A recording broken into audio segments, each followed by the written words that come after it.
ගරු අනුර දිසානායක මන්ත්‍රීතුමා. ගරු සභාපතිතුමනි, විශේෂයෙන්ම අපේ රටේ වැදගත් ශේස්ත්‍රයක් වන බලශක්ති ශේස්ත්‍රයට අදාළ විදුලි බලය ඒ වගේම කනිත් තෙල් බලශක්ති ශේස්ත්‍රයට අදාළ අමාත්‍යාංශ විවාදයට ගන්න අවස්ථාවේදී කරුණු කීපයක් ඉදිරිපත් කරන්නට අවස්ථාව ලබා දීම පිළිබඳව ඔබතුමාට බෙහෙවින් ස්තුතිවන්ත වෙනවා. ඇත්තටම අපි පළමු කොටම හඳුනා ගන්න ඕනකම තිබෙනවා මේ ආණ්ඩුවේ බලශක්ති ශේස්ත්‍රයේ පිළිබඳ උපාය මාර්ගය මොකක්ද? මේක අතර විවාදයක් තියෙන්න පුළුවන් ඔබතුමාලා සහ අපි අතර. අපි විශ්වාස කරනවා අපි වැනි කුඩා ආර්ථිකයක් තිබෙන රටක බලශක්ති ශේස්ත්‍රය ආණ්ඩුවේ ඒකාධිකාරියක් බවට පත්විය යුතුයි කියලා. බලශක්ති ශේස්ත්‍රය අපි විවෘත කරොත් පෞද්ගලික ආයෝජකයන් වෙත පෞද්ගලික සමාගම් වෙත වළක්වන්න බැරි විදිහටම රටේ ආරක්ෂාව රටේ දේශපාලනය මුළුමනින්ම තීන්දුව කරන්නේ සමාගම් කීපයක්. මුදවුන්ට පුළුවන් තෙල් මිල වැඩි කිරීම අඩු කිරීම හරහා ඕනෑම ආර්ථිකයක් වටන්නත් ඕනෑම රටක් වටන්න.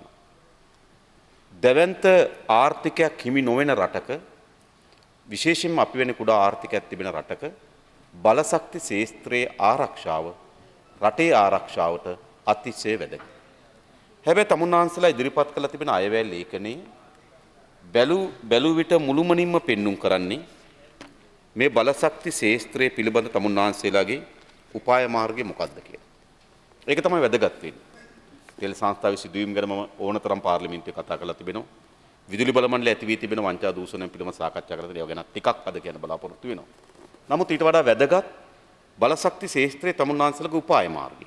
දැන් මම දැක්ක මේ 391 වෙනි වගන්තිය මුදල් අමාත්‍යතුමාගේ අයවැය ලේඛන ඉදිරිපත් කරනකොට කියනවා රාජ්‍ය ව්‍යාපාරවලට අදාළ රජයේ ප්‍රතිපත්තිය ආර්ථිකයට අදාළ උපායශීලී ලෙස සිදු කරන ආයෝජන මත රඳාපවතිනු ඇත. ඒ කියන්නේ රාජ්‍ය ව්‍යාපාරවලට රජයේ ප්‍රතිපත්තිය උපායශීලී ලෙස සිදු කරන ආයෝජන මත රඳාපවතිනු ඇත. ඊට පස්සේ උපායශීලීව මොනවද කියලා කියනවා.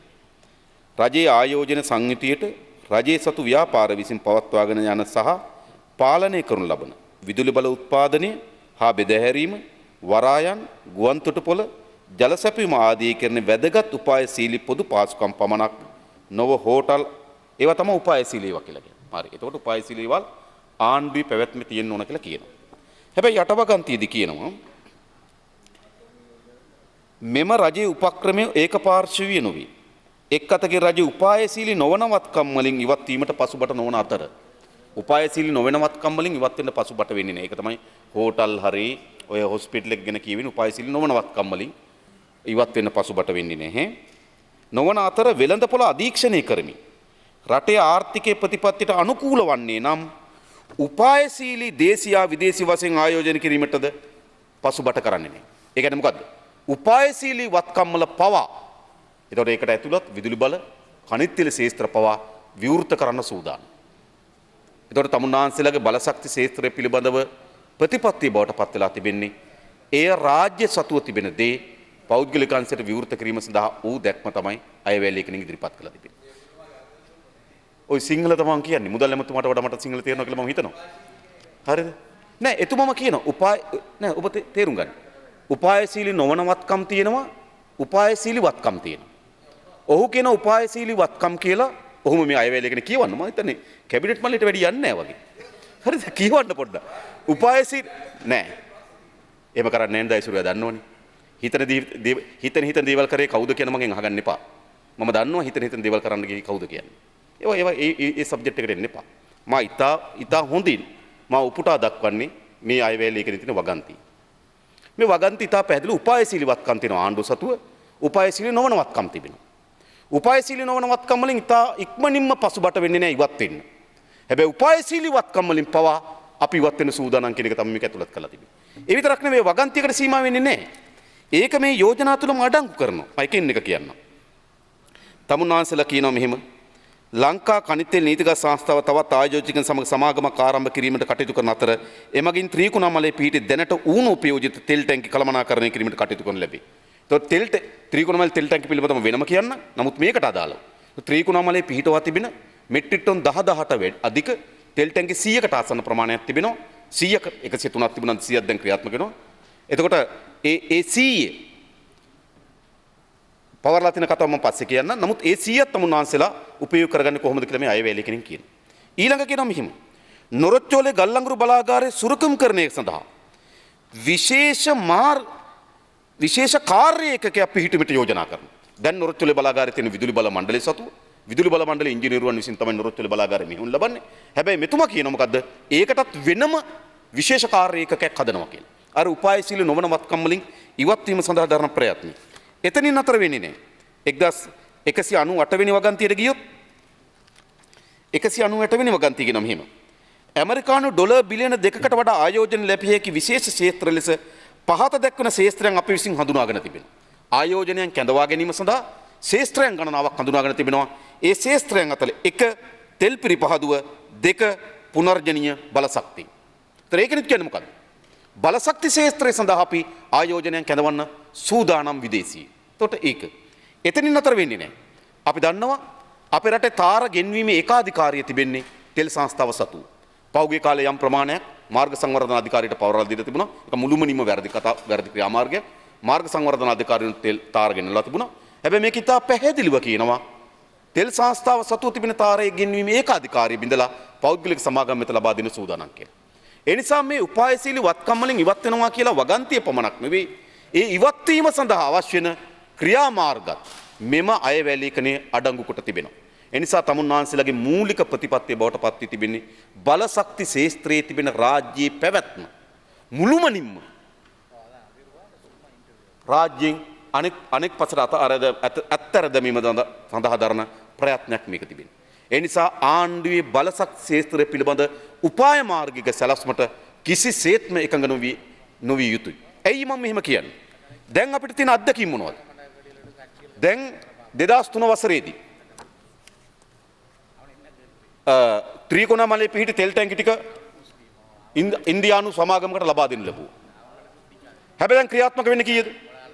17යි. ඔබතුමා දන්නවා පාරෙන් මෙහා පැත්තේ 17 ක්‍රියාත්මක වෙනවා. ඉතුරු 83ම ඔහේ පවතිනවා. ඒතර අපි ඇග්‍රීමන්ට් එකක් ගහලා තිබෙනවා. ඇග්‍රීමන්ට් එකේ තියෙන දේ තමයි අපිට මාසකට ඩොලර් මිලියනයක් දෙකක් ලබා දෙනවා. මාසකට වසරකට මන්ද. ඩොලර් මිලියනයක් අපිට ලබා වසරකට ඩොලර් මිලියනයක් ලබා දෙනවා. හැබැයි අපි ඊට වඩා වෙනද කිවිසුමකට ගිහිලා නෑ වුන් සමග.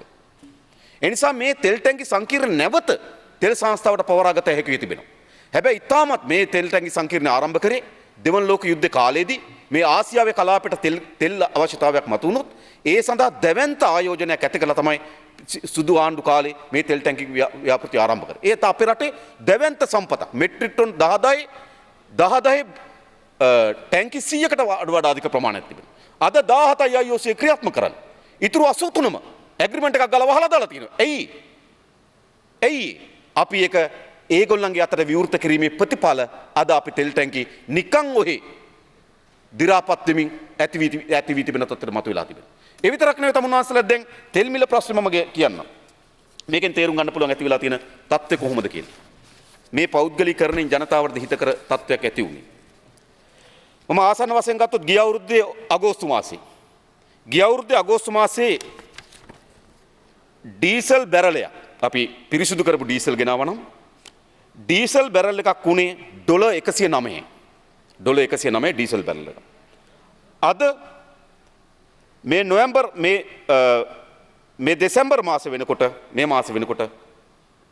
බැරල් එක ඩොලර් 55යි. කියන්නේ 109 සිට 55 දක්වා හරි අඩකින් ලෝක වෙළඳපොලේ ඩීසල් මිල අඩු වී තිබෙනවා. ඒ විතරක් නෙවෙයි පෙට්‍රල් මිල ගත්තොත්. පෙට්‍රල් මිල ගිය අවුරුද්දේ අගෝස්තු මාසයේ ගත්තොත් බැරල් එක ඩොලර් 116.74යි. අද ඩොලර් 54යි. ඒ කියන්නේ දෙගුණයකට වඩා වැඩි ප්‍රමාණයකින් 116 සිට ඩොලර් 54 දක්වා ලෝක වෙළඳපොලේ පෙට්‍රල් මිල අඩු වී තිබෙනවා. බොරතෙල් මිල බැලුවොත් ගිය අවුරුද්දේ අගෝස්තු මාසයේ බොරතෙල් බැරල් එක ඩොලර් 102.15යි. අද වෙනකොට ඩොලර් 40යි. මම හිතන්නේ මෑත අවුරුදු 5-6ක කාලෙක අඩුම මිලට මේ දෙසැම්බර් මාස වෙනකොට බොරතෙල් පත් වී තිබෙන බැරල් එකක් ඩොලර් 40 දක්වා ගිය අවුරුද්දේ 102 සිට ඩොලර් 40 දක්වා අද මිල පහත බැහැලා තිබෙනවා. දැන් මම අහනවා මේ මිල පහත බැහිීමේ වාසිය ජනතාවට ලබා දීලා තිබෙනවද? මේක අතිශය ලබා දෙන්න ඕන ශාස්ත්‍රයක් නේ. මොකද ඛනිජ තෙල් ශේෂ්ත්‍රය කියලා කියන ශරීරයේ රුධිර නාල පද්ධතිය හා සමානයි. රටක ආර්ථිකය පුරා විහිදිලා තිබෙනවා මේ බලශක්ති ශේෂ්ත්‍රය. ඒකෙන් වැදගත්ම ශේෂ්ත්‍රයක් ඛනිජ තෙල්. ඉතින් ඛනිජ තෙල් ශේෂ්ත්‍රයේ ඇති වෙන උච්චාවචනය ඒ ජනතාවට ලබා දීම ආර්ථිකයට ප්‍රතිලාභ වෙන පැත්තකින් ගෙනත් දෙනවා. කල්පනා කරන වාහන වැඩි වෙයි, ට්‍රැෆික් වැඩි වෙයි, බොරු කතා හොඳයි. මිනිස්සු මේ පිස්සුවට ගමන් යන්නේ නැහැ. දැන් කියන තෙල් මිල අඩු වුණොත් වාහනයක් එකක් දෙකක් වැඩි වෙයි. නමුත් මේ ලොකු ට්‍රැෆික් අඩු වෙලා තියෙන තෙල් මිල අඩු කරපින්දල. මිනිස්සු මේ තෙල් මිල අඩු කරපුවම ගමන් වැඩි කරනවා. මිනිස්සුන්ට මේ තියෙන කාර්යයන් අරමේක බලපුවා ඒවට කිසි පදනක් නැති තමුන්වන්සලා මේ ඇත්ත ලාභේ ජනතාවට නොදෙන්න වසන් කරපු එක. ඒකෙදි මම තවත් පැහැදිලි කරොත් අද තෙල් මිල ගණනය කිරීමේදී අද වෙනකොට කොළඹ ඒ විතරක් නෙවෙයි අද වෙනකොට කොළඹ වරායට ගේනකොට පෙට්‍රල් ලීටරයක් වෙන්නේ රුපියල් 59 739. මේකට පහුගිය ආණ්ඩුව අජිත් පීපීආර් මන්ත්‍රීතුමා මෙන් පැත්තෙන් කතා කරා. වරායෙන් බානකොට මෙච්චරයි විකුණනකොට මෙච්චරයි මොකද්ද මේ කරලා තියෙන්නේ කියලා අපෙන් ඇහුවා නේද? අපෙන් නෙවෙයි. එදත් අපි ඇහුවා අදත් අපි අහනවා. හරිද? ඔබතුමාලාද උත්තර දෙන්න ඉන්නවා. බොහොම සතුටුයි. එතකොට එදා රුපියල් 59 739යි අදත් වරායෙන් බානකොට පෙට්‍රල් ලීටරයක්. හැබැයි තමුන්වන්සලා මොකද කරලා තිබෙන්නේ? පැල් කියලා ගන්නවා 2.97ක්. වරාය ගාස්තු කියලා දාන එක පිළිගන්න පුළුවන් 1.44ක්. හැබැයි තමුන්වන්සලා එක්සයිස් ඩියුටි එක ගැහුවා රුපියල් 27ක්, කස්ටම් ඩියුටි එක කියලා ගැහුවා රුපියල් 23ක්. ඒ නිසා දැන් තෙල් ලීටරකින් ආණ්ඩුව නිශ්චිත වශයෙන්ම රුපියල් 50ක බද්දක් අය කරනවා. රුපියල් 59 බානකොට රුපියල් 50ක බද්දක් අය කරනවා සාධාරණ. එහෙම මෙවැනි භාණ්ඩ වලට එහෙම බදු ගහන්න ඕන භාණ්ඩද? රුපියල් 59 පෙට්‍රල් ලීටරෙට රුපියල් 50ක බද්දක් ගහන්න. ඒ විතරක් නෙවෙයි. ලාභය රුපියල් ඒ කියන්නේ ඔපරේෂන් කොස්ට් එක. ඒක පවත්වාගෙන යාම සඳහා යන වියදම. ඒක ගත්තොත් රුපියල් 10ක් දාලා තියෙන මොකක් නිසාද? අර ඇමතුතුමිය කිව්වා බිලියන 380ක ණයක් තියෙනවා කියලා. මේ බිලියන 380 ණයට ඒකේ පොලි වාරිකය ගෙවන්න ඕන. ඒ පොලි වාරිකයත් අද මොකද වෙලා තියෙන්නේ? තෙල් ලීටරය ඇතුළට ඇතුල් කරලා තියෙන්නේ. නැත්තම් සාමාන්‍ය වැටුප් ගෙවන්න 1.7 ගන්න යන්නේ. මුළු තෙල් සංස්ථාවෙම වැටුප් ගෙවන්න පෙට්‍රල් ලීටරයක 1.7 ගන්න යන්නේ. මේ සේවකයන්ගේ පඩි නඩි වලින් නෙමෙයි මේ ප්‍රශ්නේ ඇති වෙලා තිබෙන්නේ. හැබැයි මේ ඇති වෙලා තිබෙන අධික ණය කන්ද විසින් ඒ ණය කන්දට ගෙවන්න ඕන පොලිය විසින් ඒ පොලියත් අද සිද්ධ වෙලා තියෙන මොකද්ද? මේ පෙට්‍රල් ලීටර ඇතුල් කරන්න සිද්ධ වෙලා තිබෙනවා. ඒ නිසා පහුගිය කාලේ මේ තෙල් සංස්ථාව ඇති කර තිබෙන මහා විනාශය ආසන්න වශයෙන් ගත්තොත් හැම පෙට්‍රල් ලීටරයකටම මේ පොලිය රුපියල් 4කට ආසන්න ප්‍රමාණයක් ඇතුල් කරලා තිබෙනවා. ඒ නිසා රුපියල් 4ක් අතිරේක ගෙවන්න සිද්ධ වෙලා තියෙනවා මේ පොලිය ගෙවීම වෙනුවෙන්. මේක ජනතාව දරන්න ඕන එකක්ද? ජනතාවට තෙල් ගෙනල්ලා විකුණන එක තමයි තෙල් සංස්ථාවේ කාර්යභාරය. තෙල් සංස්ථාව මහා ණයක් වෙලා ඒ ණය බර ජනතාව පිට දාලා තිබෙනවා. ඒ නිසා රුපියල් 59 පෙට්‍රල් ලීටරය අද තමුන්වන්සලා වෙළඳ පොලේ විකුණන්නේ රුපියල් 117ට ඒ කිසිසේත්ම සාධාරණ නෑ. ඊළඟ ඩීසල් ගත්තොත් ඩීසල් ලීටරයක් අද වරායෙන් බානකොට රුපියල් 51.80යි වෙන්නේ.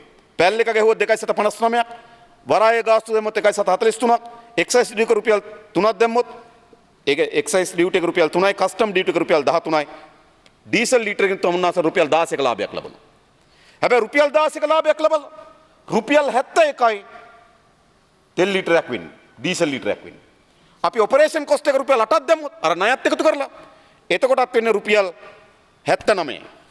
එහෙනම් අද ලාභයක් තියාගෙන බද්දත් අය කරලා රුපියල් 79ට ඩීසල් ලීටරයක් දෙන්න පුළුවන්. හැබැයි තමුන්වන්සලා දෙන්නේ මොකෙන්ද?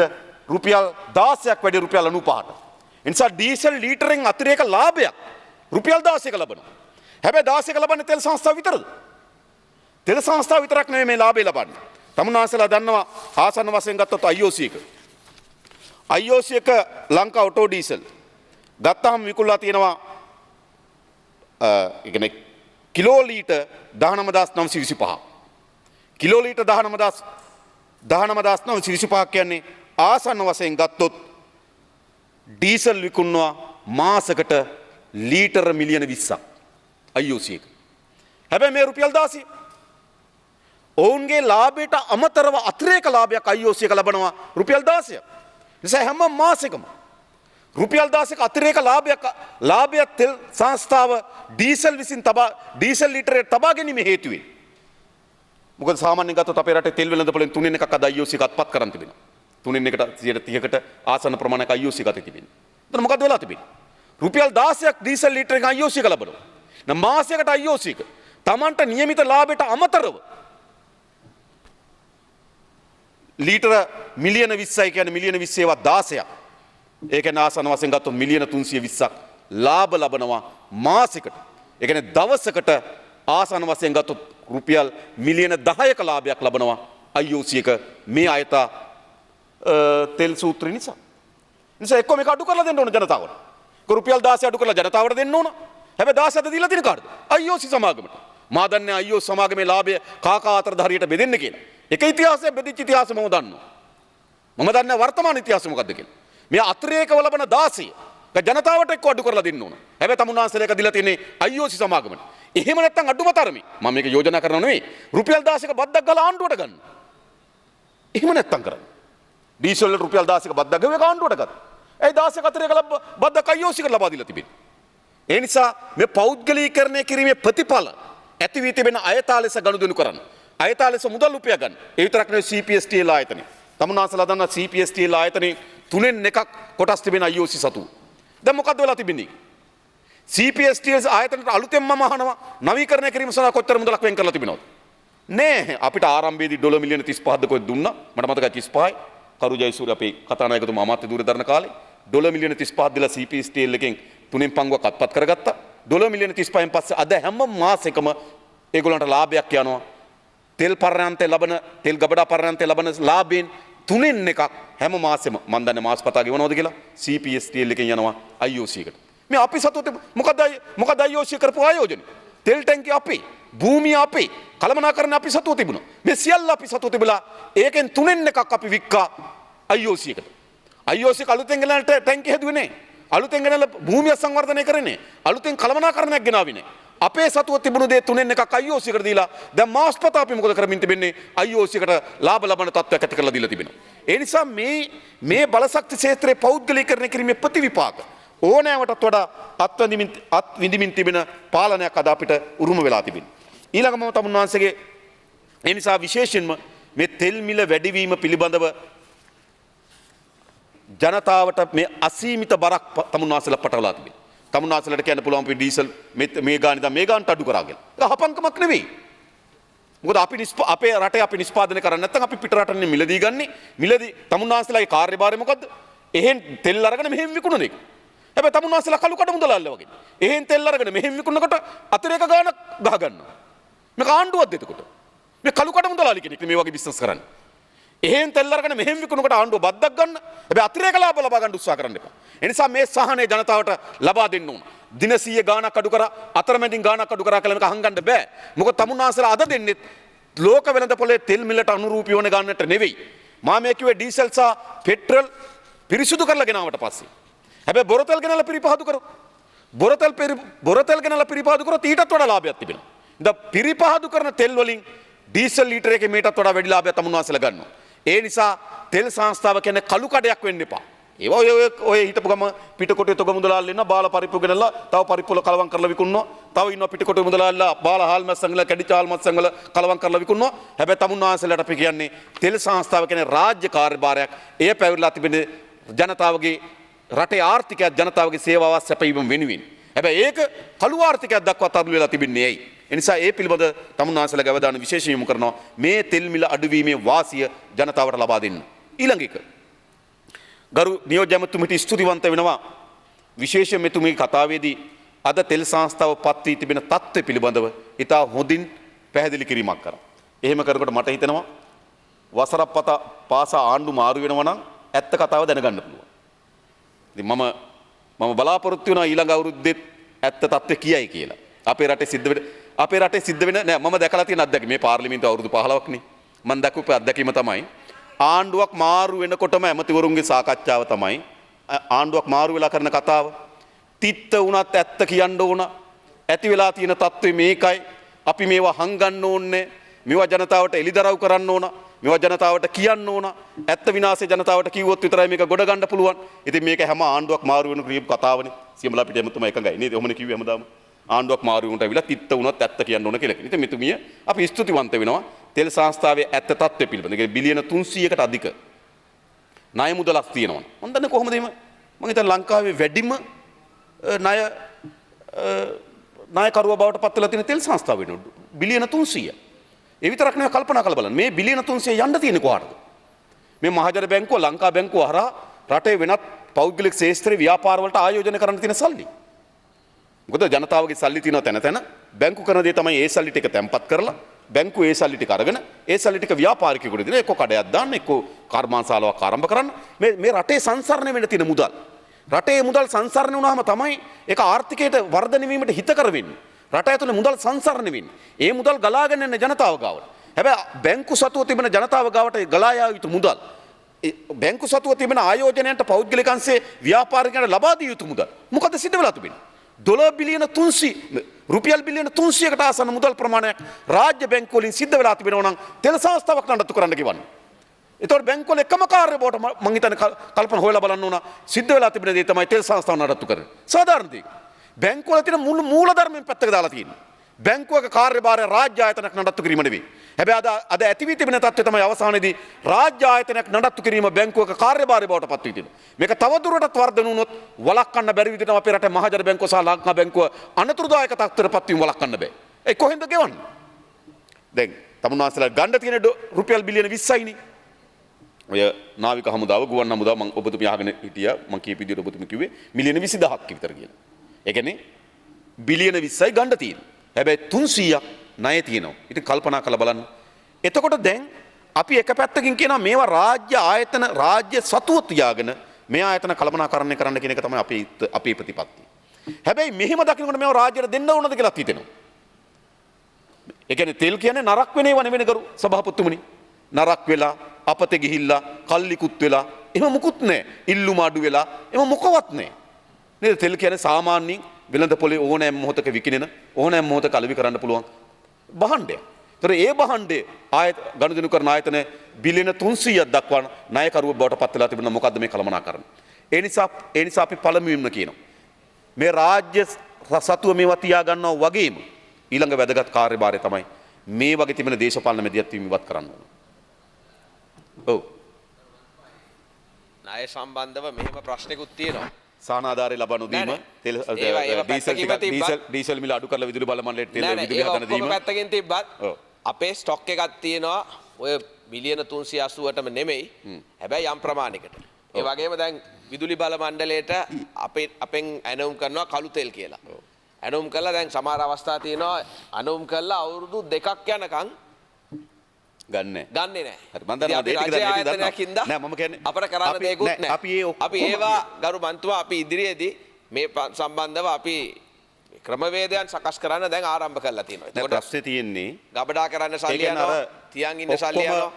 ඔක්කොම ඒ කියන්නේ මේ කොළඹ නගරයේම තියෙන කුණු ජලය ගිහිල්ලා බීරවැවේ බොක්කට වැටෙනවා වගේ රාජ්‍ය ආයතනවල තියෙන සියලුම කළමනාකරණේ ඒ තියෙන පාඩුවල බර තෙල් සංස්ථාවට වැටලා තියෙනවා. ඒක මම පිළිගන්නවා. ඒක විදුලි බල මණ්ඩලය, ඒක හමුදාවේ, ඒක මිහින්නයා, ඒක යාලංකා, ඒක සහනාධාරය භාණ්ඩාගාරයෙන් නොගෙවීම ඒක මම පිළිගන්නවා. නමුත් මම කියන්නේ ඔව් අපි දැන් මේ එකතු වීමට එක හේතුවක් තමයි අපි ණයට තෙල් ගන්නෙ. ණයට තෙල් ගත්තම මාසෙකින් ගෙවන්න තමයි මාසයක් ඇතුළත ගෙවුවේ නැතොත් පොලියක් ගෙවන්න ඕන. ඉතින් මේක මාස 3-4 ඩොලර් වලින් පොලි ගෙවපු තත්ත්වයන් තියෙනවා මේ කළමනාකාරීත්වය අපි යම් තත්ත්වයන් හින්දා. අපි ඉදිරියේදී දැන් සකස් කරගෙන යනවා මාසයක් ඇතුළත ගෙවන ආකාරයට හැකිනම් දැන් අද පොහොර ගන්න විදියට ගන්නකොටම ගෙවන්න. ඒ ක්‍රමවේදයන් සාකච්ඡා කරනවා. එතකොට ඉදිරියේදී මේ තත්ත්වය සුබදායි තත්ත්වයක් වෙයි. එහෙම කියනවා නම් ගරු ඇමතුමා මම ඒකයි මම ඒ ශේස්ත්‍රයට නොගිහින් ඉඳ අද හිතන් හිටියේ. එහෙම කියනවා නම් අපිට හෙජින් එකේ පාඩුවට තෙල් සංස්ථාව වගේ කියන්න ඕනද? අනවශ්‍ය තෙල් නල පද්ධතියක් එළීමේ පාඩුවට අපි වගේ කියන්න ඕනද? මම කියන්නම් ඒක. ඒ තෙල් නල පද්ධතිය ගැනත් මම කියන්නම්. ඊළඟ තෙල් නලවල ලීක් එකක් සිද්ධ වෙච්ච වෙලාවේ කුලියට නැවක් අරගෙන ඇවිල්ලා වරායේ තියාගෙන හිටියා. වරායේ ඒ නැවට තෙල් දැම්මෙත් නැහැ. ඔබතුමාට මතකද? නේද? ඒ නැවට අපි ගෙවන්න ඕන. අපි තෙල් මිලදී ගැනීමේදී අපි සතුව තිබුණු සූත්‍රය තමයි ඒ කාලය ඇතුළත ආසන්න දින 5ක මේ ඇවරේජ් එක ගත්තා. හැබැයි ඒක වෙනස් කරා මොකද්ද? ඒ සමාගමට කැමති දින 5ක් තෝරාගෙන ඇවරේජ් එක ගන්න කිව්වා. ඒ අය මොකද කරේ? වැඩිම මිල ගණන් තියෙන දින පහ තෝරාගෙන ඇවරේජ් එකට ගණනය කරා. ඒ වගේම තමයි බාල තෙල් ගෙනලා ඇතිවෙච්ච පාඩුව. ඒ වගේම තමයි තෙල් සංස්ථාවේ කළමනාකරණ ඇතුලේ ඇති වී තිබෙන වංචා දූෂණයන්ගේ ප්‍රමාණය. ඒ වගේම තමයි ඔබතුමා දන්නවා ඇති සමහර පිරිපහදු නවීකරණය නොකිරීමේ හේතු. මේ ආදිය ගත්තාම ඒකේ තෙල් සංස්ථාව රාජ්‍ය ආයතනයක් හැටියට පෞගේ කාලේ අනුගමනය කරන ලද යම් ප්‍රතිපත්ති සහ ක්‍රියාමාර්ග මේ කඩා වැටීමට හේතු වෙලා තිබෙනවා. අපි නිකන් අර gedara මුවහමට තලනවා වගේ වෙන ප්‍රශ්න අල්ලගත්තොත් හෙටත් මේ ප්‍රශ්නෙන් ගොඩ එන්න බෑ. ඒක මම කියන්නේ. ඒ නිසා තමයි මම ටිකක් අද වැඩිපුර ඒව ගැන නොකිය ඉන්නේ ඉතින්. වැඩිපුර කියන්න උත්සාහ කරේ මේ ඇති වී තිබෙන తত্ত্বය හොඳ తত্ত্বයක් නෙවෙයි. මේව තෙල් සංස්ථාවට යන්න බෑ. පළමු කොටම ගරු එමතුමිය කිව්වා හැබැයි ඒක කරනවද කියලා අපි බලන්න. මේ තෙල් සංස්ථාව දේශපාලනය කරන විච ආයතනයක් බවට පත් වෙලා තිබුණා. එක කාලයක් තෙල් සංස්ථාව වැඩියෙන්ම පිරුණේ නුවර සේවකයන්. මා දන්නේ තවත් ඉන්නවද කියලා. තව කාලයක ඒ කියන්නේ මොකද ඇමතිවරයා නියෝජනය කරන ආසනෙන් තමයි මේ තෙල් සංස්ථාව පිරුණේ. ඒ නිසා තෙල් සංස්ථාව විදුලි බල මණ්ඩල වැනි ආයතනයන් වැඩිදුරට ඉවහල් වුණේ තමන්ගේ මැතිවරණ පොරොන්දු ඉටු කර ගැනීම සඳහා රැකියා පොම්ප කරන ආයතන බවට පත් කරගත්තා. ඒවා දේශපාලනයට කැඳෙව්වා. පෝස්ටර් ගහනකොට අපි දැකලා තියෙනවා පෝස්ටර් බෙදාගන්නේ කොහොමද? මේ පෝස්ටර් තුගේ තෙල් සංස්ථාවට ජාලියට මේ පෝස්ටර් ඔබතුමා දන්නවා කරපු විදිය. මේ පෝස්ටර් ටික වරායේ ජාලියට මතකද? මේ පෝස්ටර් ටික තෙල් සංස්ථාව මෙයා ගහලා දෙයි. එහෙම. ඒ විතරක් නෙවෙයි ශ්‍රී ලංකා නිදහස් පක්ෂ පක්ෂ කාර්යාලය. අද තෙල් සංස්ථාවෙන් පඩි ගන්නයි ඉන්නේ. ඔබතුමා නැහැ කියනොත්. මම නම කියන්නද? ඔබතුමාලගේ පාලක ලේකම් කවුද? ආරිස් දාසනේ. ඔව් පෙන්ෂන් පඩිය කිව්ව කොහින්ද? තෙල් සංස්ථාවේ. උසස් වීම දුන්නා තෙල් සංස්ථාවේ. වැඩ කරන ඩාලිපාරේ කාර්යාලය. මේවනේ කරේ. ඒක අපි දන්නවා. ඒකයි මම මේවට වැඩිපුර මාතෘකාවට යන්නේ නැතු වෙන්නේ. ඉතින් ශ්‍රී ලංකා නිදහස් පක්ෂේ සේවය කරනවා පඩි ගෙවනවා තෙල් සංස්ථාවේ. හඩ්සන්ට පඩි ගෙවන්නේ තෙල් සංස්ථාව. ඔබතුමා දන්නවද? ගෝවින්ද සංස්ථාව වැඩසටහනක් කරනවා තෙල් සංස්ථාවෙන් පඩි ගෙවුවා. හඩ්සන් සමරසිංහ ඔය ගෝවින්ද සංස්ථාවේ කෙනාට. ඉතින් එහෙමයි මේවා කරේ. ඒ නිසා මේ ආයතන ජනතාවගේ සේවාවන් කරන ආයතනන් වෙනුවට දේශපාලන ආයතනන් බවට පත් කරන් තිබුණා. දේශ පෝස්ටර් අලවන්න, ඡන්ද කැන්වසින් වලට ගෙනියන්න, මැර කණ්ඩායම් වලට ගෙනියන්න, උද්ඝෝෂණ වලට ගෙනියන්න මෙවැනි අයථා වැඩ කටයුතු වලට කරා. ඒ නිසා එක කාලයක් තෙල් සංස්ථාව පාලනය කරේ කළමනාකරණය නෙවෙයි. ඒ වෘත්තීය සමිතිය. ඔබතුමාට මතක ඇති. ඊට සාධාරණ උසස් වීමක් පිළිබඳව මම ඔබතුමාට කොච්චර කිව්වද? ඔබතුමා තීරණයට එකඟයි. මෙතුමා ඇමතිය හැටියට. හැබැයි තමුන්නාසික වෘත්තීය සමිතිය දුන්නේ නැහැ ඒකට කරන්න. ඔහු ඉතාමත් කාර්යශූර, ඉතාමත් දක්ෂතාවයෙන් තිබුණා. ඒ සඳහා අවශ්‍ය ඕනෑමට වඩා සුසුකම් තිබුණ නිලධාරී. හැබැයි නිලධාරියට උපදේශකාර සභාවේ ප්‍රශ්න ඇහුවට පස්සේ ගරු ඇමතුමා නියෝගයක් දුන්නේ ආදාළ උසස් වීම දෙන්න කියලා. හැබැයි වෘත්තීය සමිතිය පෙස්සම් ගන්නවා දෙන්න බෑ කියලා. අන්තිමට උසස් වීම ලැබුණේ නැහැ. මා දන්නේ දැන් ලැබිලාද කියලා.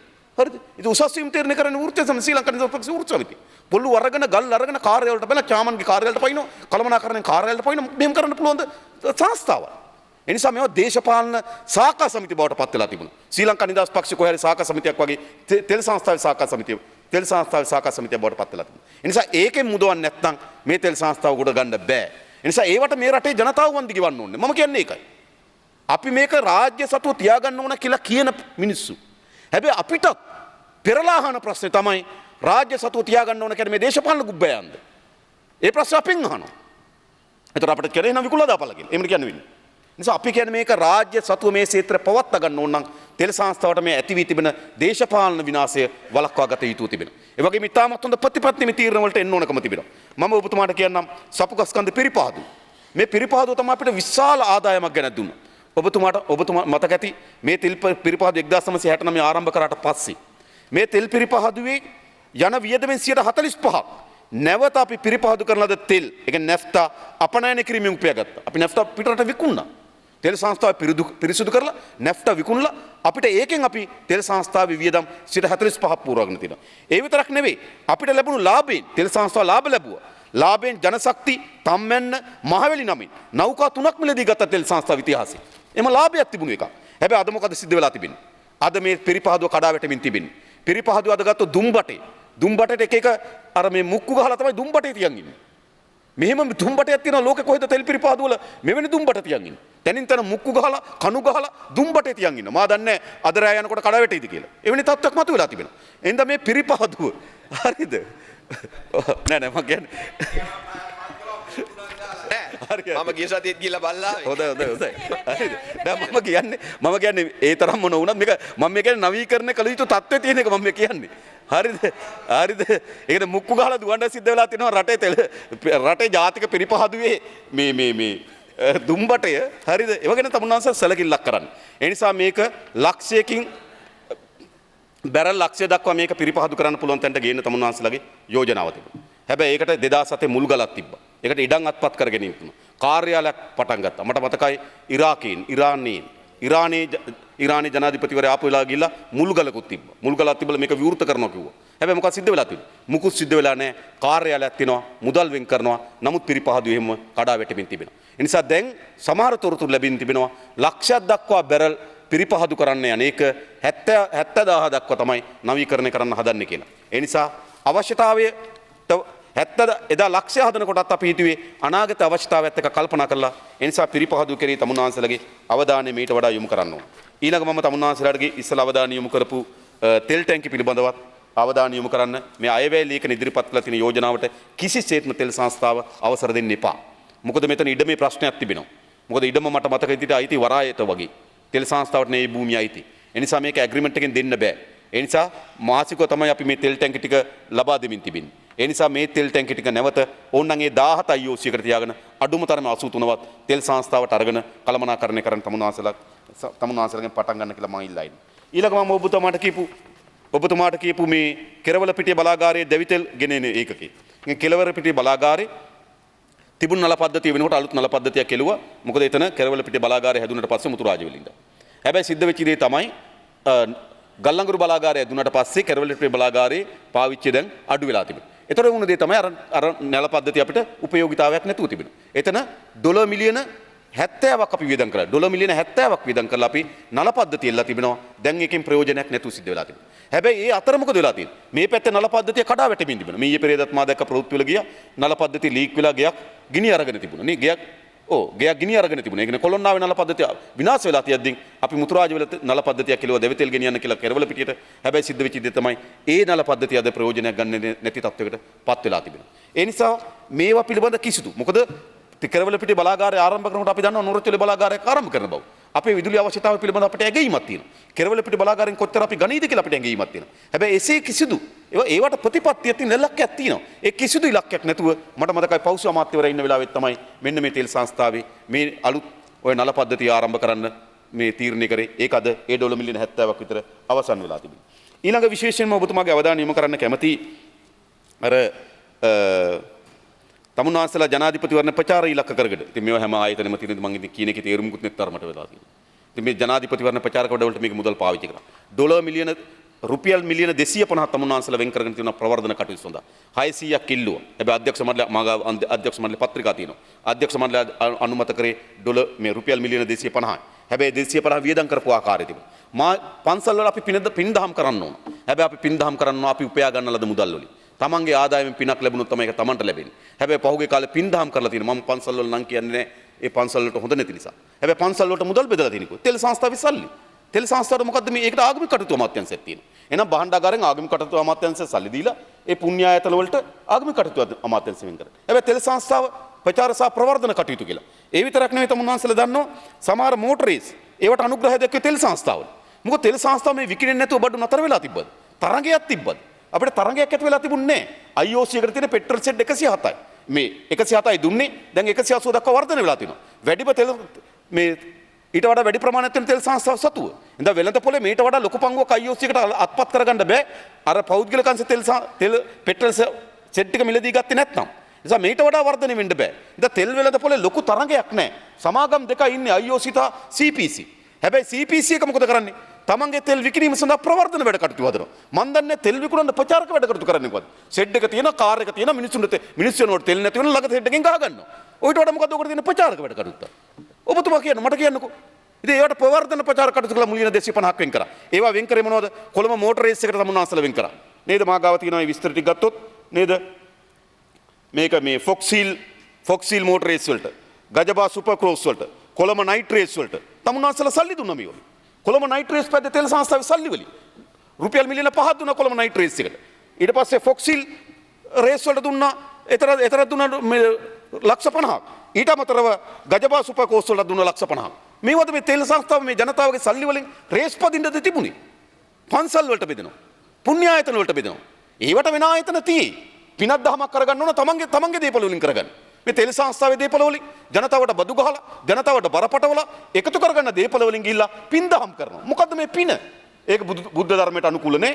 ඒක කවරාගමකටවත් අනුකූල නේ. නේ ඉස්ලාම් ධර්මයේ දේශනා කරන්නේ තමන් උපයා ගන්න ආදායමෙන් 40න් එකක් ගෙවන්න. ඒකනේ කියලා තියෙන්නේ. බුදුරජාණන් වහන්සේ දේශනා කළේ තමන්ගේ වත්කම ලියම් ප්‍රමාණය දානමේ පින්කම් වලට දොන. කවුරුවත් කියලා නෙමෙයි ආණ්ඩුවේ සම්පත් වලින් සිවුරු බෙදන්න ආණ්ඩුවේ සම්පත් වලින් පන්සල් හදන්න මොකද මේ කරලා තිබෙන්නේ. ඒ නිසා මේ ව්‍යසනයක් කරලා තිබුණා මේ තෙල් සංස්ථාව. ඒ නිසා මේ තෙල් සංස්ථාවේ වියදම් ලැයිස්තුව මාගාව තිබෙනවා. ඒ කියන්නේ ඒ වියදම් කරපු ඒවා ඒ සමහර පන්සල් වල නම් මරමෙව ඊට පස්සේ මේ ජනාධිපති ඡන්දේ දැන්වීම වලට වියදම්. ඉතින් මේවට ආයතන තියෙන්නේ. ඒ විතරක් නෙවෙයි. ඊළඟ තමුන්වහන්සේලාගේ මම අවධානය යොමු කරන්න කැමති විදුලි බල මණ්ඩලය කෙරෙහි. විදුලි බල මණ්ඩලයේ ගරු එමෙතුමා මම දැනගන්න කැමති ඔබතුමාමගේම උපදෙස් මත අපරාධ පරීක්ෂණ FCID එකනේ අපරාධ පරීක්ෂණ දෙපාර්තමේන්තුවට පැමිණිල්ලක් ඉදිරිපත් කළා තිබෙනවා රුපියල් බිලියන 3ක සේවක අර්ථසාධක අරමුදල් අතුරුදහන් වීම පිළිබඳව. ඒක බරපතලයි ප්‍රශ්නේ. මොකද ඒ බිලියන 3 විදුලි බල මණ්ඩලයේ සල්ලිත් තියෙනවා සේවකයන්ගේ සල්ලිත් තියෙනවා. සේවකයන් තමන් රැකියාව අහිමි වුණාට පසුව රැකියාව ඉවත් වුණාට පසුව තමන්ගේ ජීවිතය පවත්වාගෙන යන්න මුදල්. ඒතර ඒවා වෙනම ආයෝජනය කරලා තිබෙනවා නම් එතන රුපියල් බිලියන 3 කෝටි 300ක් අතුරුදහන් වෙලා තියෙනවා. සල්ලිත් නැහැ, දාපු තැනකුත් නැහැ, තියෙන තැනකුත් නැත්නම් ඉතින් ඒක විශාල වංචාවක්. ඒ නිසා ඒ පිළිබඳව තමුන්නාන්සේ මේ පාර්ලිමේන්තුවට අද කරුණු ඉදිරිපත් කරයි කියලා බලාපොරොත්තු වෙනවා. මොකද පහුගිය දවස්වල මා දැක්කා විශාල ලෙස මාධ්‍යවල ප්‍රධාන ප්‍රවෘත්ති බවට පත් වෙලා තිබුණා මේ රුපියල් බිලියන 3ක සේවක අර්ථසාධක අරමුදල් අතුරුදහන් වීම පිළිබඳ. ඊළඟ මම අවධානය යොමු කරන්න කැමති මේ අයවැය ලේඛනයේම තිබුණු නොරොච්චෝලේ බලාගාරයට තමුන්වහන්සේලා කරන්න යන්නේ මොකක්ද? නොරොච්චෝලේ බලාගාරේ දැනට අපි වියදම් කරලා තියෙනවා ඩොලර් මිලියන 1350ක් විතර. ආසන වශයෙන් ගත්තොත් ඩොලර් මිලියන 1350ක් ඉන්නේ බිලියන 1.3ක් මෑත කාලේ ලංකාවේ අධිවේගී මාර්ග හැරුණකොට අපි වැඩියෙන්ම වියදම් කරලා තියෙන රාජ්‍ය ආයෝජනය කියලා බැලුවොත් නොරොච්චෝලේ බලාගාරය. ඒ බලාගාරේ තාක්ෂණ පිළිබඳ ප්‍රශ්න තියෙන්න පුළුවන්. කැඩීම් බිඳී යාම් පිළිබඳ ප්‍රශ්න තියෙන්න පුළුවන්. හැබැයි ගල් අඟුරු ශේස්ත්‍රය අපේ රටේ බලශක්ති ශේස්ත්‍රයේ අලුත් ශේස්ත්‍රයක්. ඒ ශේස්ත්‍රය අපි ආයුතුව තිබුණා. අපිට තිබුණේ ජල විදුලියත් ඉන්ධන වලින් සපයා ගන්න විදුලියත් විතරයි. දැන් ගල් අඟුරු ශේස්ත්‍රයට අපි යාම ඒක අපි අලුත් තාක්ෂණයක් ගෙනල්ලා තිබෙනවා. ඒ විතරක් නෙවෙයි මොන අබල දුබල මැදියේ හරි අද අපේ රටේ විදුලි බල ශේස්ත්‍රය ඇති වී තිබෙන අර්බුදයට සැලකිය යුතු ප්‍රමාණයකින් මේ නොරොච්චෝලේ ගල් අඟුරු බලාගාරය විශාල පිටුවහලක් වෙලා තිබෙනවා. ඒ නිසා ඒ ගල් අඟුරු බලාගාරය දැන් මා දැක්ක මේ විදුලි බල මණ්ඩලය සතුව තිබෙන ඇති වී තිබෙන කළමනාකරණය ප්‍රශ්න නිරාකරණය කර ගැනීම සඳහා ගල් අඟුරු බලාගාරයේ වෙනම පෞද්ගලික සමාගමක් හදලා පවරනවා කියලා. හැබැයි මුදල් අමාත්‍යවරයා එතනම කියනවා මේක රාජ්‍ය සතු අයිතිය අපි කිසිසේත්ම වෙනස් කරන්නේ නැහැ කියන වගන්තියක් තියෙනවා. හැබැයි මම ඔබතුමාගෙන් දැනගන්න කැමතියි. ඔය විදිහටම හැදුවනේ පෞද්ගලික සමාගම් කෙරවල පිටේ බලාගාරයේ තියෙන පෞද්ගලික සමාගමක් අතේ. මොකක්ද ඒකට සිද්ධ වෙලා තිබෙන්නේ? ඒ වගේම තමයි LTL එක. ලංකා ට්‍රාන්ස්ෆෝර්ම ලිමිටඩ් ආයතනය. LTL එකක් තිබෙන පෞද්ගලික සමාගමක් අතේ. එතකොට නේද? ඒ කියන්නේ විදුලි බල මණ්ඩලයේ ස්ථාස්ථා 60ක් තිබුණා. ඒක වෙනම කතාවක්. මම කියන්නේ ඒකේ ඒ ලෙකෝ එකත් එහෙමයි. ඒතර ඒ ආයතන මොකද්ද වෙලා තිබෙන්නේ? ඒ ආයතන අඩුම තරමේ අද අපිට කෝප් එකට කැඳවන්නවත් බැරි වෙලා තිබෙනවා. ඔව්. පෞද්ගලිකරණය කිරීමක් ගැන අපි කලබල විය යුතු නැහැ. ඉතා පැහැදිලිව නොරොච්චෝලට අපි ගත්ත ඩොලර් මිලියන 1300කට ආසන්න ණය ප්‍රමාණය 2014 දී මහා භාණ්ඩාගාරය විසින් පවරා ගත්තා. මහා භාණ්ඩාගාරය මේ යෝජනා කරලා තියෙන ණය ප්‍රමාණය ඔවුන් වෙනත් ඒ ණය ප්‍රමාණයම වෙනත් ණයකරුවෙකුට පවරලා ණය කළමනාකරණය කර ගැනීමක් පමණයි. මම ඉතා වක්කීම් කියන්නේ අපි දෙපළම ඉතා ගැඹුරින් මේ ගැන සාකච්ඡා කරා මුදල් අමාත්‍යාංශය සමග. ඒ කියන්නේ දැන් මේක වෙනම කොටස් වෙනත් සමාගම් පිටවන්නෙත් නැහැ, කොටස් නිකුතුවත් වෙන්නෙත් නැහැ, වෙනත් පරිපාලකයෙක් එන්නෙත් නැහැ. දැන් මම අහන්නේ දැන් ගිණුම් කරන්නේ ඔය තියෙන ගිණුම් කතාවක්නේ. ඔව්. ඔතන ඉන්නේ ඩොලර් මිලියන 1350ක ආණ්ඩුවේ මුළු ණය පංගුවට මේ ඩොලර් මිලියන 1350 ණය පංගුව ඇතුල් වෙලා තිබෙනවා. ඒ නිසා බැලු බැලමට ආණ්ඩුවේ ණය ප්‍රමාණය ලොකුයි වගේ පේනවා. ඒ නිසා භාණ්ඩාගාරයේ සතුව තියෙන මේ ණය ප්‍රමාණය නොරොච්චෝලේ වෙනම පෞද්ගලික සමාගමක් සකස් කරලා නෑ වෙනම සමාගමක් පෞද්ගලික නෙවෙයිද සමාගමක් විදුලි බල මණ්ඩලයේ සතුවමද විදුලි බල මණ්ඩලයේ සමුත් එන මේ අයවැය ලේකනේ මට කියන්න මොකද මේ කියන්නේ කියලා මේ අයවැය කතාවනේ මම ගන්නෙ හරිද නොරොච්චෝලේ ගල් අඟුරු බලාගාල සුරකිම් කරණය සඳහා විශේෂ කාර්ය ඒකකයක් පිහිටීමට යෝජනා කරනවා. ඒකට තමුන්නාන්සලා වගකීමෙන් කියනවා නොරොච්චෝලේ බලාගාරය විදුලි බල මණ්ඩලයේ සතුවම විදුලි බල මණ්ඩලයේ කළමනාකරණයට යටත්වම ඒ පරිපාලනයට යටත්වම නොරොච්චෝලේ බලාගාරය පවතිනවා. හරිනේ. එන ප්‍රශ්නයක් නැහැ. ඔව් මොකද මේ ඔබතුමා වගකීමෙන් කිව්වට රවි ඇමුතුමානේ මේක කියලා තියෙන්නේ. මොකද එතුමාගේ මම දන්නවා එතුමාගේ කැවැත්ත වැඩිපුර පැහැදිලිව විශ්ලේෂණය කරා ගරු මන්ත්‍රීතුමා. ඒ නිසා ඉතා වගකීමෙන් කියන්නේ. රයිට් ඒක හොඳයි. එහෙනම් ඒක ගැන ප්‍රශ්නයක් නැහැ. ඊළඟ මම ඔබතුමාගේ අවධානය යොමු කරන්න කැමති මේ මන්නාරම ඒ කියන්නේ දැන් සුළම් බල ශේස්ත්‍රය අපේ රටේ ඇති වී තිබෙන විදුලි අර්බුදයේදී ඉස්සරහට අපිට යන්න පුළුවන් ශේස්ත්‍රයක් හැටියට තිබෙනවා සුළං වලින් විදුලි නිෂ්පාදනය කිරීම ශේස්ත්‍රය. ඒක ඉතාමත් වැදගත් සහ පාරිසරික පැත්තෙන් බැලුවත් ඉතාමත් උපයෝගීතාවයක් ඇති ශේස්ත්‍රයක් කියලා අපි විශ්වාස කරනවා. ඒ වගේම ඒ ශේස්ත්‍රයට ඉතාමත් හොඳ විභවයක් තියෙන රටක් අපි. තව අපිට මධ්‍ය කඳුකරේ ප්‍රදේශය ඇති කරන්න පුළුවන් වුණාට අපිට එහෙ යන්න බෑ. නමුත් අපේ වෙරළ තීරයේ අපිට ඉතා හොඳ සම්පතක් හැටියට මෙතන තිබෙනවා. දැන් මේ සුළම් බල ව්‍යාපෘති මුළුමනින්ම ක්‍රියාත්මක වෙමින් පවතින්නේ පෞද්ගලික අංශයේ සතුව. හම්බන්තොට විතරක් විදුලි බල මණ්ඩලයේ සතුව තියෙනවා මෙගාවොට් 3ක විදුලි නිෂ්පාදනය කරන සුළම් බල ඒකකයක් තිබෙනවා. නමුත් මෙගාවොට් 140කින්ම 140ට ආසන්න ප්‍රමාණයක් සුළම් බලයෙන් අද නිෂ්පාදනය කරනවා. ඒකෙන් 137ක් පමණම තිබෙන්නේ පෞද්ගලික අංශයේ සතුව. එතන මේ පෞද්ගලික අංශයේ විදුලිය නිෂ්පාදනය කරාට මිලදී ගන්න ඕන විදුලි බල මණ්ඩලය. ඒ නිසා විදුලි බල මණ්ඩලය මේගොල්ලන් එක වාර්ෂික මේ ඇග්‍රීමන්ට් මේ ගිවිසුමක් අත්සන් කරනවා. ඒ ගිවිසුම අනුව මුල් වකවානු වලට රුපියල් 22ක්, ඊළඟ වකවානු රුපියල් 20ක්, ඊළඟ වකවානු රුපියල් 18ක් ආදි වශයෙන් ගණනය කිරීමක් කරලා තිබෙනවා. හැබැයි සාමාන්‍ය ලෙස ගත්තොත් මේ ගණනය කිරීම සියල්ල අපි සමාලෝචනය කරලා බැලුවොත් හැමදාටම සුළම් බලයෙන් විදුලිය නිෂ්පාදනය කරන පෞද්ගලික සමාගමකින් අපි මිලදී ගන්න ඒකකයක් ආසන්න වශයෙන් රුපියල් 20ක් විතර වෙනවා. එතකොට දැන් අපිට මොකක්ද තියෙන නිර්ණායකය? මේකට ඇත්තම 20ක් යනවද? ලාභය කොච්චරද? ලාභය අඩුද වැඩිද කියලා අපි බලන්නේ මොකෙන්ද? අපිට ඕක සමහර මේ ඒක බලන්නේ කොතනින්ද? ඒ නිසා මේ සුළම් බල ශේස්ත්‍රයට ආණ්ඩුවේ සැලකිය යුතු පංගුවක් ඇතුළු කළ යුතු තිබෙනවා. ඔව්. ඔබතුමාට පැහැදිලි කරන්න අවශ්‍යයි. සුළං බල විදුලි නිෂ්පාදනය මෙගාවොට් 375කට ආසන්න ප්‍රමාණයක් අපිට මන්නාරම කරන්න පුළුවන් කියලා දැනට ගණනය කරලා තියෙනවා. එයින් අපි 100ක් දැන් සූදානම් රජයේ අරමුදල් විදුලි බල මණ්ඩලයේ අරමුදල් ඒ වගේම අපි කතා කරලා තියෙනවා දිවි නැගුම අරමුදලෙන් අපිට සාධාරණ විදිහට මුදලක් ගන්න පුළුවන්ද කියලා මහජන බැංකුව එක්ක කතා කරලා තියෙනවා. අපි සූදානම් ප්‍රථම මෙගාවොට් 100 විදුලි බල මණ්ඩලය විසින් දෙවැනි කාරණාව ඔබතුමාට කියන්න අවශ්‍යයි. මේ කලින් ගහපු ගිවිසුම් තියෙනවා ඒ වෙලාවේ මේ ශේෂ්ත්‍රයට තිබුණු උනන්දු ඇති කරගන්න ගත්ත විවිධ මිල ගණන්. හැබැයි ඉදිරියේදී අපි කිසිසේත්ම පෞද්ගලික අංශයත් එක්ක තරඟකාරී ටෙන්ඩර් වලට නොගොස් මිල ගණන් ලබා ගැනීමට සූදානම් නැහැ. ඉතා පැහැදිලිව කියන්න. අපි කියන්නේ ගරු ඇමතුමා දැන් මේකේ ඉතාමත් හොඳම විභවය ඉඩ තියෙන තැන තමයි මන්නාරම් ද්‍රෝණී. එතන තමයි අපිට තියෙන්නේ. එතන අපිට يعني ගොඩබිම ආසන්න විතරක් අපිට මෙගාවොට් 375ක් විතර ගන්න පුළුවන්. අපි තව ගැඹුරු තව මුහුදට අපිට යනවා නම් එතන මෙගාවොට් 1700ක් විතර තියෙනවා කියලා තමයි දැනට කරලා තියෙන සමීක්ෂණයෙන් ලෙදර වෙලා තිබෙන්නේ. ඒ නිසා මෙතන සම්පත වැදගත්. මෙතන අපිට මෙගාවොට් 375ත් 400කට ආසන්න ප්‍රමාණයකට යන්න පුළුවන්. ඒ වගේම අපිට තව මුහුදු වටේ තියෙනවා. අපිට පුත්තලමේ තිබෙනවා, හම්බන්තොට තිබෙනවා, මුලතිව් ප්‍රදේශයට වෙන්න තිබෙනවා. මේව හඳුනාගත්තු තැන් තිබෙනවා. ඒ වගේ හැබැයි තියෙන්නේ මෙගාවොට් 10 20 අතර කුඩා ප්‍රමාණයක්. මම කියන්නේ කුඩා ප්‍රමාණයක් පෞද්ගලික අංශයට දෙන්න. ඒක ප්‍රශ්නයක් නෑ. හැබැයි මේ ප්‍රධාන ස්ථානය රජය ආරම්භ කළ යුතු තිබෙනවා. ඔබතුමාට මම ස්තුතිවන්ත වෙනවා. දැන්ට ආරම්භ කරලා තිබෙනවා මෙගාවොට් 100ක් ආරම්භ කිරීම සඳහා ව්‍යාපෘති දියත් කරලා තිබෙනවා. හැබැයි විශාල අර්බුදයකට මුහුණ දීලා තිබෙනවා මුදල් උපයා ගැනීම පිළිබඳ. එකයි අහන්නේ. මහජන බැංකුවෙන් මේකට ණය මුදලක් දෙන එකඟතාවයක් පළ කරා. මා දන්නේ දිවි නැගුමෙන් ගන්න පුළුවන්ද කියලා. මොකද දිවි නැගුම කියන්නේ ටිකක් ඔව් ඒ කියන්නේ දිවි නැගුම අරමුදල ඒක ජනතාවගේ කුඩා තැන්පතු වලට කුඩා ඒවට දෙන්න තියෙන මුදල් එකක්. ඒක අපි බලන්න ඕනකම තියෙනවා දිවි නැගුමෙන් අපිට මේකට ගන්න පුළුවන්ද කියලා. ඒක නීතිමය ප්‍රශ්නයක් එක වෙනම බලමු. හැබැයි මහජන බැංකුව එකඟතාවයකට එනවා. හැබැයි මහජන බැංකුව ඉල්ලනවා බැංකු ගැරන්ටි එකක්. ඒක ගැරන්ටි එකක් ඉල්ලන ටෙසරි එකේ භාණ්ඩාගාරේ. හැබැයි භාණ්ඩාගාරේ වෙන පුද්ගලික ආරම්භ කරනකොට මේ ගැරන්ටි එක ලබා දෙන්න උත්සාහ කරාට හැබැයි විදුලි බල මණ්ඩලයට මේ ගැරන්ටි එක ලබා දීම පිළිබඳ පොඩි ඈලි මෑලිකමක් දක්වන බව මා දන්නවා. දැන් ඒක निराකරණය වෙලාද?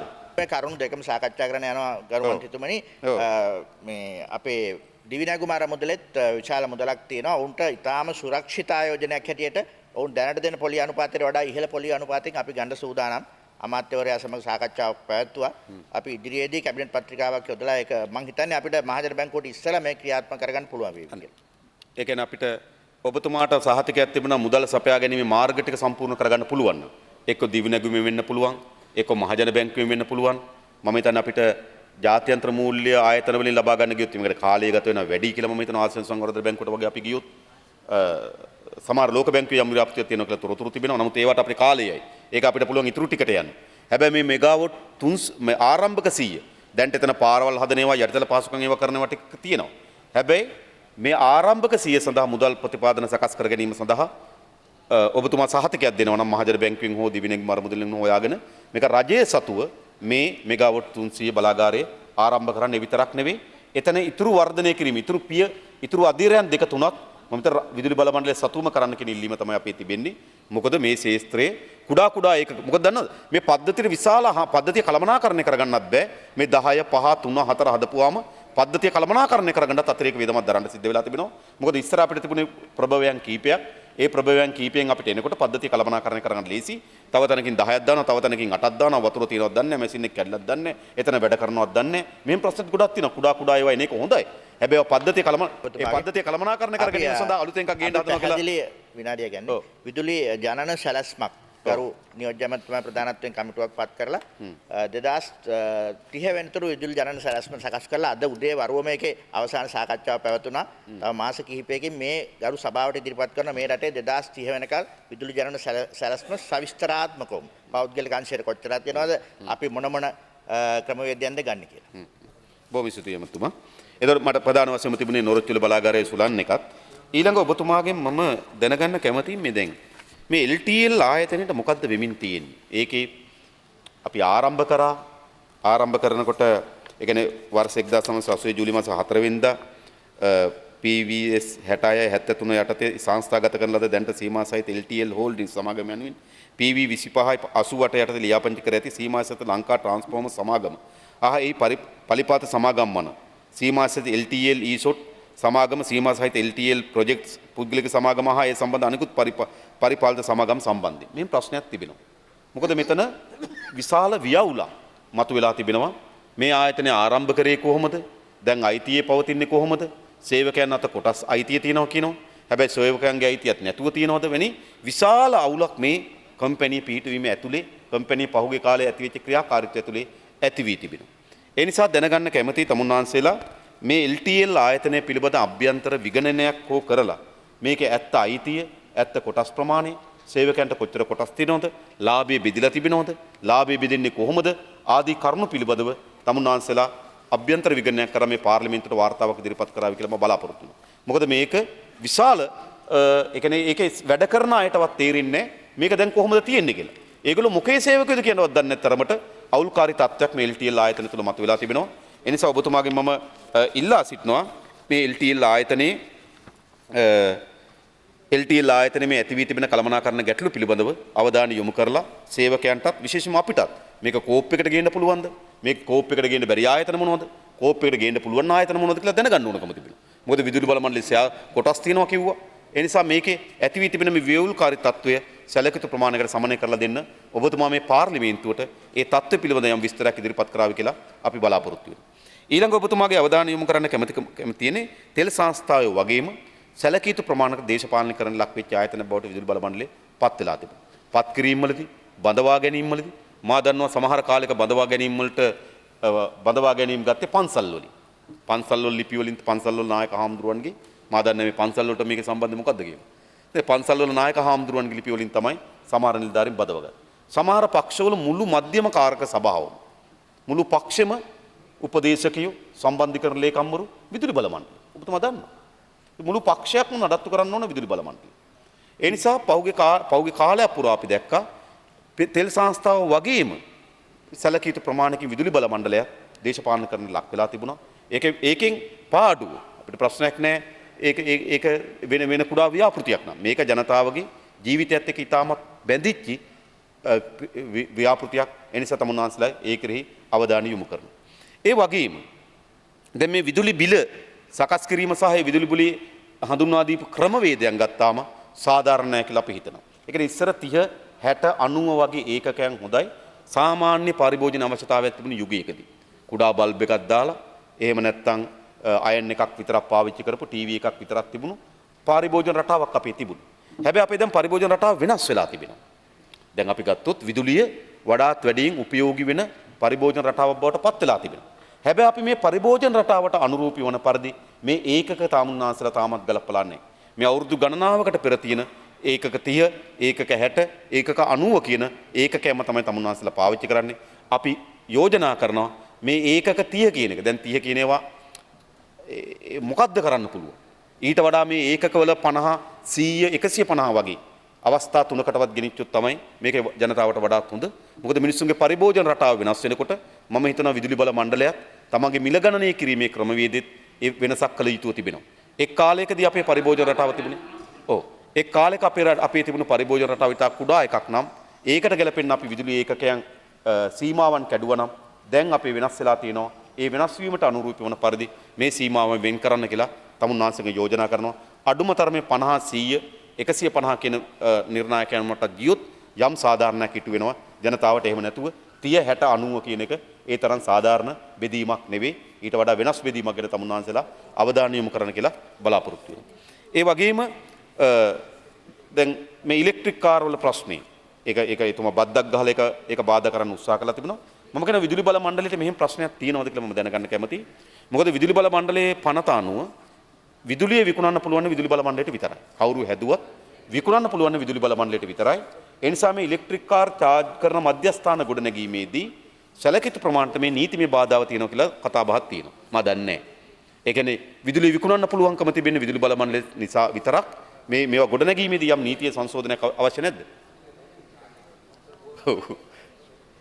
ඔව් මම දන්නේ. ඉතින් ඒක පිළිබඳව තමුන්නාන්සේලාගේ අවධානය යොමු කරමු. සමහර අය අපිට ඒක පිළිබඳව හරියම පැහැදිලි කිරීමක් මටත් නැහැ. ඒ නිසා එවැනි ප්‍රශ්නයක් තියෙනවා නම් ඒ charges මධ්‍යස්ථාන ආරම්භ කිරීම සඳහා එවැනි බාධාවක් තියෙනවා මේ බාධා ඉවත් කරලා දෙන්නත්.